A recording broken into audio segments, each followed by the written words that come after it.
E aí pessoal, aqui quem fala é o Wesley do canal Reis da Bola. Estamos aqui para mais um vídeo do canal. E nesse vídeo eu vim aqui para fazer o terceiro episódio da série Os Gigantes Adormecidos. Dessa vez falando do Napoli, mais um time lá da Itália. E no próximo episódio também vai ser mais um time da Itália. Aí depois vai encerrar e vamos para outro país. Vou lá começar a falar um pouquinho da história deles. E depois falar dos títulos, depois como que tá ele atualmente. Vamos lá. O futebol chegou na cidade de Nápoles no início do século XX por marinheiros.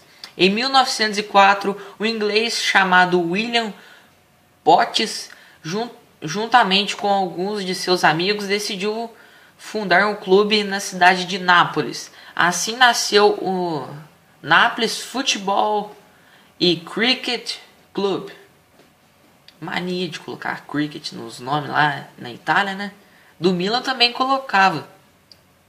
2 anos depois, o Cricket Club foi retirado do nome, que foi sendo apenas Napoli Football Club. Em 1912, que é o ano que o Santos nasceu, né? O segundo clube da cidade foi fundado. Assim surgiu o US Internazionale Napoli.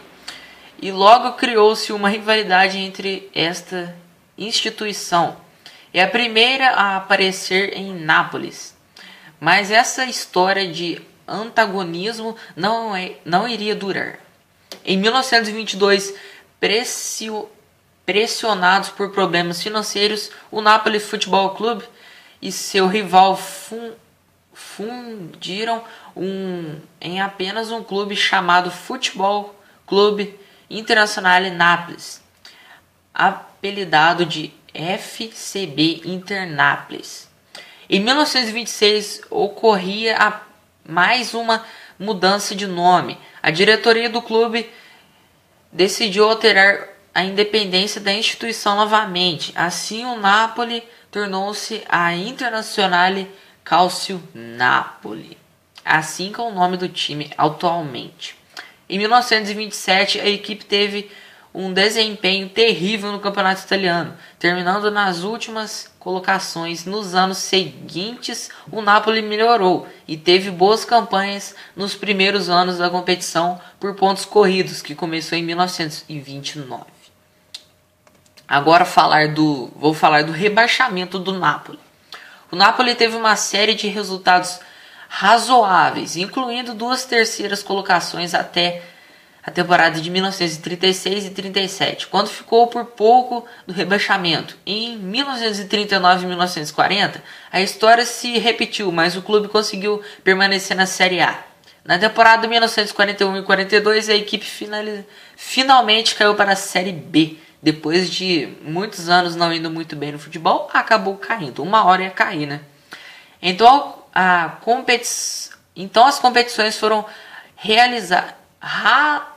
paralisadas devido à Segunda Guerra Mundial. Na temporada 1945 e 46, o Napoli já conseguiu o acesso para a Série A. Porém, o clube só ficaria mais uma temporada na primeira divisão, caindo novamente para a segunda divisão italiana.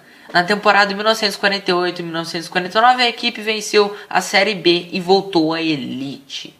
Então o Napoli teve uma década ali meio que ruinzinha, né? Subiu, caiu e depois subiu de novo. Vamos lá.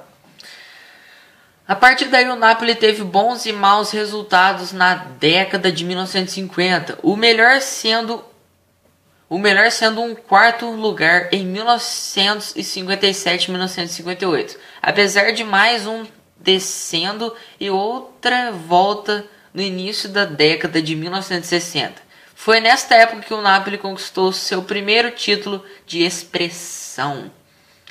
Na temporada de 1961 e 62, o clube conquistou a Copa da Itália, depois de uma vitória por 2-1 sobre o Spal. Nunca ouvi falar desse time, deve que nem mais existe, né? Ou existe e está lá nas últimas divisões da Itália. A equipe disputou a segunda divisão e foi a primeira de uma série inferior do campeonato italiano a ganhar a competição. Em 25 de junho de 1964, o nome do Napoli mudou mais uma vez, dessa vez para Società Sportiva Calcio Napoli. Esta foi uma época boa para a equipe napolitana, que colecionou bons resultados na temporada 1965 e 66. Terminou a Série A em terceiro lugar e fim da década de 1960, em 1968 e 69, o time foi vice-campeão, atrás apenas do Milan, que naquela época era boa. Agora não é lá aquelas coisas do Milan, né? Na temporada de 1964 e 75, o Napoli realizou sua melhor campanha até então. A equipe foi vice-campeã pela segunda vez na história, apenas 2 anos atrás da Juventus de Turim, primeira colocada.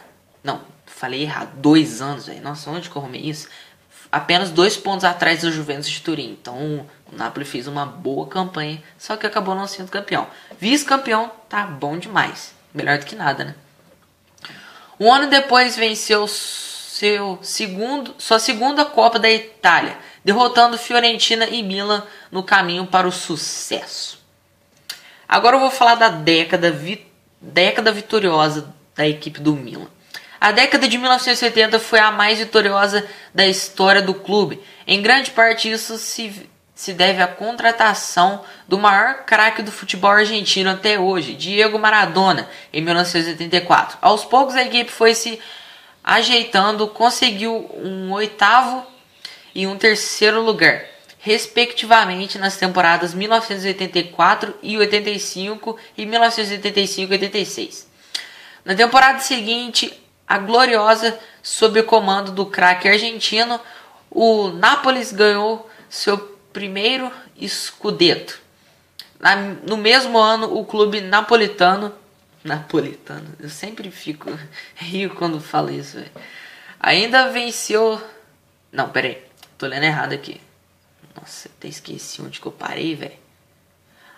O clube napolitano ainda venceu sua terceira Copa da Itália, derrotando o Atalanta por 4-0 na final.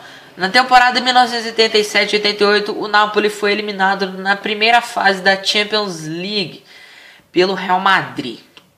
Na temporada 88-89, a equipe do sul da Itália jogou a Copa da UEFA.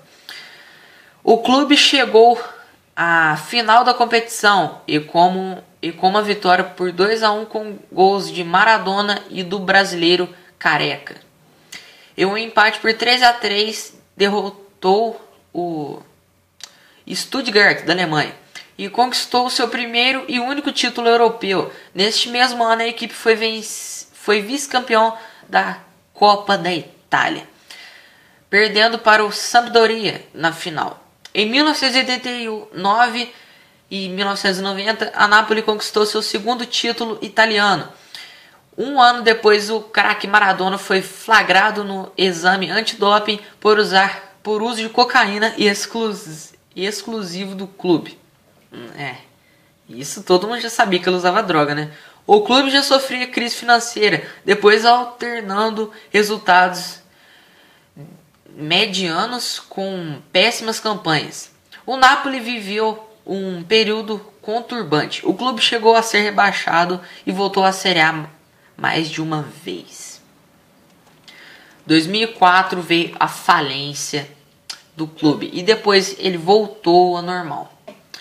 Em agosto de 2004, com uma dívida gigantesca, e a equipe foi à falência e deixou de existir, graças ao esforço do produtor cinematográfico Aurélio de Laurentiis.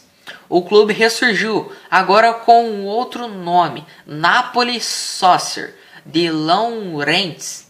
Não queria deixar a cidade de Nápoles sem o clube de futebol. Apesar dos problemas, o clube permaneceu com uma das mais populares da Itália e quebrou o recorde de público da Série C, levando 51 mil torcedores a uma partida. Em maio de 2006, o nome do clube voltou a ser Società Sportiva Calcio Napoli. O clube foi subindo a ladeira desde as divisões inferiores do futebol italiano, até conseguir acesso à Série A na temporada de 2006-2007. Em 2007, na temporada de 2007-2008, o Napoli figura pela primeira vez na primeira divisão desde 2001. Nessa temporada também marca a estreia do clube reformado na elite. Segundo pesquisa do Instituto Demo, em 2012, a torcida do Napoli seria a quarta maior torcida da Itália, com 13,2% da preferência dos italianos, cerca de 3,3 milhões de torcedores, sendo esta a maior torcida do sul da Itália. Então voltou com peso a Itália, graças a esse cara aqui, ó, Aurélio de Laurentiis. Graças a ele que a Napoli voltou, né? Senão, até hoje, não ia existir praticamente Napoli, né? Na temporada 2011-2012, o Napoli, estando na fase de grupos da Champions League, junto com Bayern de Munique, Manchester City e Vila Real, conseguiu se classificar em segundo lugar do seu grupo, com 11 pontos, atrás do Bayern de Munique, que fez 13.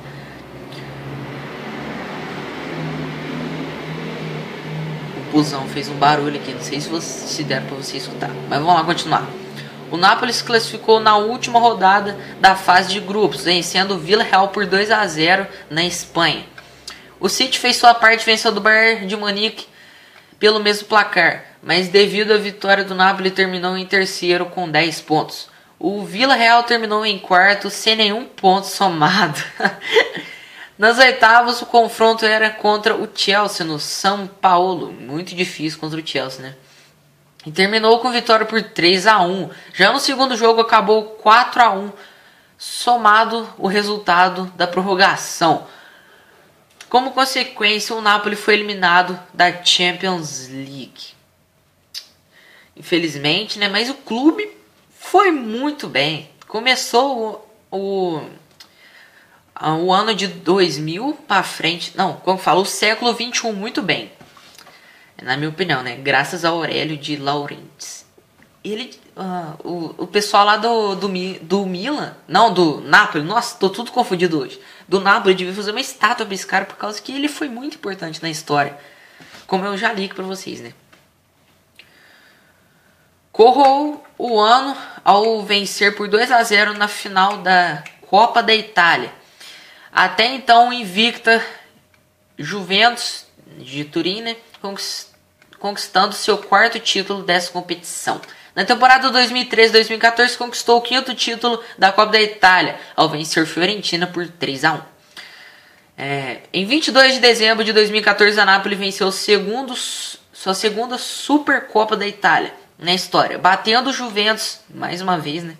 Depois da prorrogação e decisões de pênaltis no estádio Jassim bin Hamad, em Doha, no Catar. Por que não foi disputada na Itália essa Copa, sendo que é a Copa da Itália, velho? Agora eu vou falar os títulos da Napoli. Vamos lá. E depois eu vou falar como que a Napoli tá na tabela lá e qual que foi o seu último jogo. Bora lá. Ela tem uma Copa da UEFA que conquistou em 1988 e 89, como eu já disse. O Campeonato Italiano tem 2, na temporada de 86, 87 e 89, 90. Copa da Itália tem 5, de 61, 62, 75, 76, 86, 87, 2011, 2012, 2013 e 2014.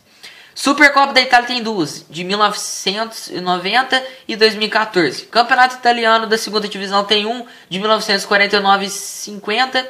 E Campeonato Italiano da terceira divisão tem uma também, de 2005 a 2006. Pessoal, vou ter que falar rápido aqui, por causa que agora mesmo já vai dar 15 minutos. Daqui a pouco já volto.